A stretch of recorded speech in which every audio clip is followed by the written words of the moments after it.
Assalamualaikum warahmatullahi wabarakatuh.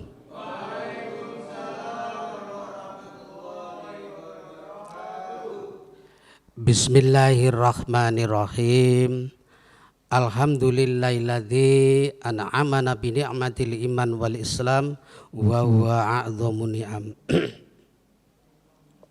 Wassalatu wassalamu ala asyrafil anam sayyidina Muhammad wa ala alihi washabihi ila yaumil qiyam, amma ba'd.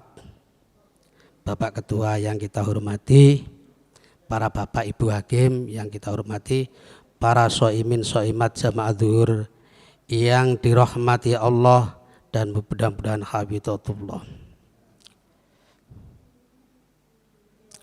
Satu saat data yaumin, para sahabat itu setelah jamaah terus pengajian taklim semacam kita ini masih duduk santai. Dalam duduk itu berbincang-bincang. Ya akhinal kiram, manakah amal yang paling baik itu? Semuanya terdiam. Kemudian ada yang mengucapkan, ya sholat di awal waktu, ya. Ada yang puasa Ramadan, ada yang birrul walidain, ada yang jihad fisabilillah. Jadi nggak ada kesimpulan, semuanya berpendapat ini. Kemudian ada satu sahabat yang diam, yaitu sahabat Ali karamallahu wajah.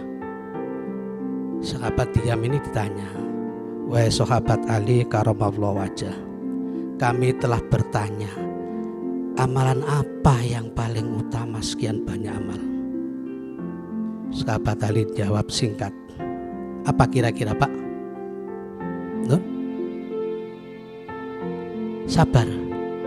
Apa kira-kira ini yang mbak-mbak yang mas-mas ini? Nun?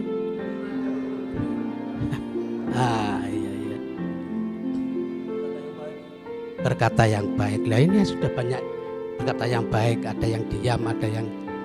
Ternyata sahabat Ali jawab singkat, amal yang diterima oleh Allah.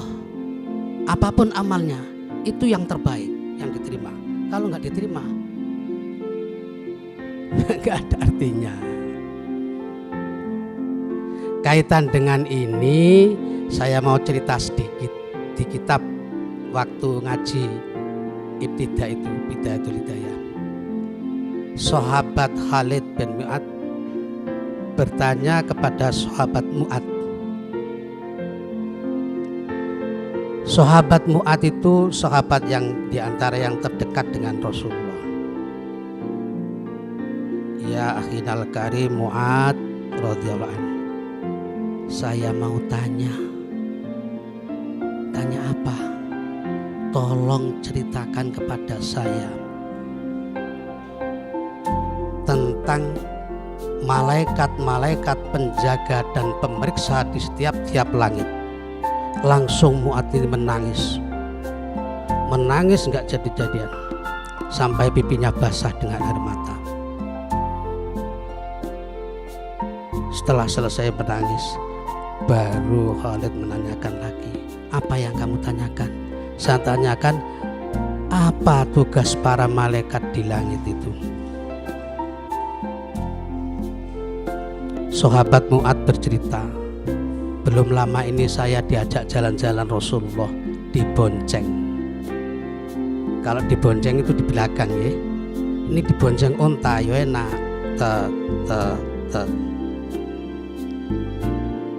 Nah di perjalanan itu Rasulullah tengah-tengah itu melihat ke atas.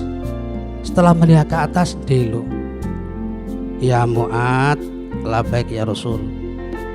Allah Subhanahu wa ta'ala yang Maha Kuasa sebelum menciptakan langit, bumi dan isinya, gunung dan seterusnya, Allah sudah menciptakan 7 malaikat yang disediakan untuk menjaga sekaligus memeriksa amal di setiap langit. Itulah yang jadikan Mu'ad itu menangis. Bagaimana amal saya?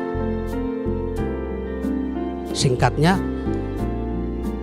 ketika malaikat hafadhah yang mencatat amal kita ini membawa amal seseorang naik menuju wilayah pertama, suaranya amal itu gemuruh, tasbih, zikir dan bersinar semacam matahari terang dunia. Tetapi ketika sampai di langit, malaikat penjaga langit itu, permisi malaikat hafadhah, ada apa? Saya lihat amal kok baik sekali, saya periksa dulu. Setelah diperiksa ternyata berhenti sampai ini. Jangan dilanjutkan. Jangan dilanjutkan. Apa? Ada ghibahnya. Ada ghibah. Napa ghibah itu? Ghibah adalah membicarakan kekurangan orang lain. Mengapa pertama ghibah? Karena ghibah itu sulit taubatannya. Sulit. Dengan zina, dengan judi, dengan ini sulit ghibah. Karena orang ghibah, saya umpama ghibah kepada si A, oh si A guru ngaji itu ternyata gak baik, pacaran dengan muridnya. Iya, Masya Allah. Lah, saya ngomong ini ada orang 10 di situ. Orang 10 mendengar semua. Ikut ghibah. Terus orang 10 dibilangi, alah saya khilaf, jangan bilang-bilang enggak. Ini rahasia, itu ustadz. Kasihan. Ustadz jangan. Iya insya Allah. Begitu pisah, nggak lama di jalan sudah ketemu kawannya, dibicarakan. Ini ketemu lagi bicarakan. Akhirnya orang 10 ini menjadi 20. 20 bicara lagi menjadi 30, menjadi saku tampung. Bagaimana cara minta maafnya? Padahal dosanya orang yang ghibah itu, amalnya diambil, dikasihkan yang dighibahi. Dikasihkan. Umpama sekampung didum sak kampung entek amale habis, kok masih ada yang belum kebagian. Dosanya orang itu yang dighibahi dikasihkan kepada orang yang ghibah. Itulah kata Rasul, adatuna minal muflis. Tahukah anda kelak di hari kiamat itu ada orang yang muflis, yang bangkrut? Kata sahabat, lama lawala tidak, orang yang tidak punya dirham, tidak punya harta, itu orang bangkrut. Kata Rasul, bukan. Siapa? Orang yang dibangkitkan dari alam kubur membawa amal yang bermacam-macam amal, ternyata setelah diladrat minus. Ada yang pernah disakiti, ada pernah diumpat, ada yang pernah dibohongi dan lain sebagainya, habis amalnya. Naudzubillah. Makanya sahabat Mu'ad menangis, baru langit pertama sudah habis, sudah dikembalikan. Malaikat hafadhah, ambil amal ini, kembalikan kepada yang punya, tampratkan ke mukanya. Gak ada artinya. Mudah-mudahan kita mohon pada Allah, dijaga oleh Allah dari satu amal ghibah. Mudah-mudahan dipelihara lisan kita dari ghibah. Kok gak ada yang amin? Amin ya robbal alamin. Naik lagi. Setelah naik lagi, amalnya itu tasbih, zikir, baca Quran, sholat dan lain sebagainya. Masya Allah, warnanya bagaikan bulan terang. Malaikat juga ikut mengiringi. Ternyata sampai langit, oleh penjaga langit diberhentikan, berhenti dulu. Saya lihat, ternyata dilihat amal ini ada kekurangannya. Apa? Yaitu sombong. Sombong. Kedua sombong. Karena la yadkhulul jannata man kana fi qalbihi misqala dzarratin min kibrin. Tidak bisa masuk surga. Jangan harap. Kalau ada orang hatinya sedikit aja misqala dzarrah dari kibir, nggak bisa. Entah kibir itu merasa lebih baik atau merasa lebih apa, sedikit aja nggak bisa masuk surga. Dulu iblis itu malaikat, beribadah ratusan tahun, dikeluarkan dari surga karena mereka merasa lebih. Saya dijadikan dari api, Adam dari bumi. Saya nggak mau, dikeluarkan oleh Allah, dilaknat oleh Allah sa anak turun karena takabur. Nah ini takabur, ini juga kadang-kadang kita nggak kerasa hati kita. Oh, dalam hati itu sudah ditulis.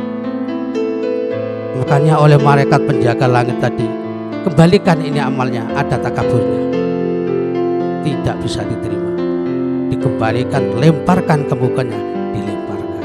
Alhamdulillah. Yang kedua, yang ketiga, saya pilih-pilih aja, sudah waktunya lama-lama kayak ini. Yang ketiga ini hasud. Apa hasud ini? Dengki. Kata Rasul, al hasadu ya'kulul hasanat kama ta'kulun narul hadoba. Hasud itu bisa memakan amal baik yang dilakukan sejak akil balik sampai saat itu. Kama ta'kulun narul hadoba, bagaikan api yang membakar kayu bakar.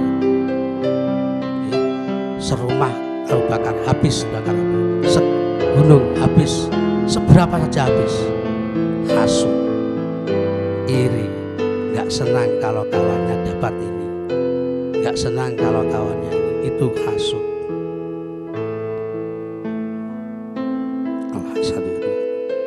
Makanya kita mohon kepada Allah, mudah-mudahan kita dijauhkan dari sifat ghibah, dijauhkan dari sifat sombong sedikit pun, dijauhkan dari sifat hasud. Allahumma amin ya rabbal alamin.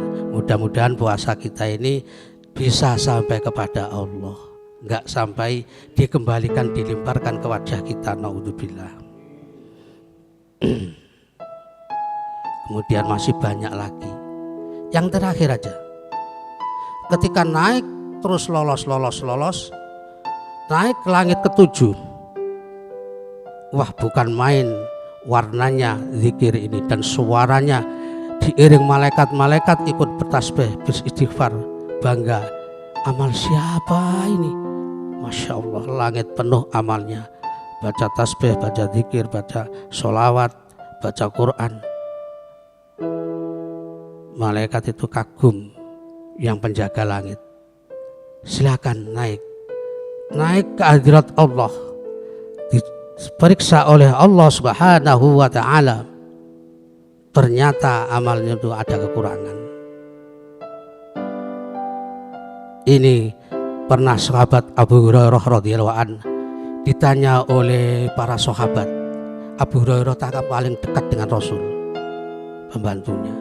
Ya Abu Hurairah, tolong kasih tahu saya, Anda kan koleksi sekian ribu hadis, mana hadis yang paling terkesan bagi Anda? Sahabat Abu Hurairah langsung pingsan sampai beberapa menit. Kaget sahabat, jangan ditanya nanti kalau bangun. Begitu bangun, ada yang penasaran. Sahabat Abu Hurairah, mana di antara hadis sekian ribu yang kau koleksi yang paling berkesan? Pingsan lagi, saking ininya. Baru yang ketiga, ya baiklah, yang saya keresan itu ada orang yang beramal berlipat ganda. Sodakonya, bangun masjid, iya, bantu anak yatim, iya, bantu ini, banyak sekali, memang orangnya kaya. Ketika diproses Allah akan dimasukkan surga. Wahai hambaku, Anda ngamal sekian banyaknya ini karena siapa? Ya Allah, betul hanya karenamu ya Allah, saat infakkan hartaku sampai saya hampir miskin, saya infakkan karenamu. Betul, tolong malaikat dilihat.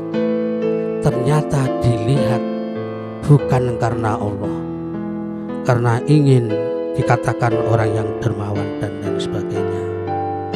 Kalau gitu malaikat, orang ini amalnya nggak ada gunanya, lemparkan ke neraka. Akan dilemparkan ke neraka, menangis jangan-jangan. Betul, saya amal karena manusia, karena ini. Nah itu yang menjadikan saya itu menangis, karena amal segitu banyaknya nggak ada manfaatnya. Yang kedua, ada orang yang pandai baca Quran, bahkan hafal sampai MTQ itu, tilawah itu sampai internasional juara 1. Ternyata ditanya oleh Allah, bukan karena Allah, tapi kepingin juara dan lain sebagainya. Nah itulah, makanya Allah berfirman, berwasiat di surat Kahfi yang terakhir itu, A'udzubillahi minasyaitonirrajim. Faman kana yarju liqa'a rabbih falyamal amalan shalihan wa la yusyrik bi ibadati rabbih ahada. Al-ayah Shadaqallahul Adzim. Faman kana, barang siapa yarju liqa'a rabbih, yang mengharapkan bertemu Tuhannya, wal yaumil akhir, dan hari akhir, falyamal sholihan, maka baiklah harus ngamal yang soleh, dan wala yusyrik bi ibadati rabbi ahada, jangan sekali-kali musyrik kepada Allah sedikit pun. Nah, musyrik itu ada dua, ada musyrik akbar, ada musyrik asghar. Yang dikhawatirkan Rasul itu inna akhafu ma akhafu ayat asyrikul asghar. Yang dikhawatirkan Rasulullah pada umatnya itu syirik kecil. Syirik kecil itu ngamal bukan karena Allah, karena yang lain, karena manusia, karena apa-apa. Itu syirik yang kecil itu bisa menghapuskan pahala kita. Untuk itu, kalau kita akan syirik, akan amal riya, langsung kita perangi. Astagfirullahaladzim, nggak ada gunanya amal saya ini. Kita mohon kepada Allah setiap habis sholat, berdoa kepada Allah, ya Allah, jagalah dari hal-hal yang membatalkan amal ibadah saya, ya Allah. Demikian, kurang lebihnya mohon maaf. Mudah-mudahan ada manfaatnya bagi saya pribadi dan semuanya. Hadanallahu wa iyyakum bil hidayatil iman wal islam. Assalamualaikum warahmatullahi wabarakatuh.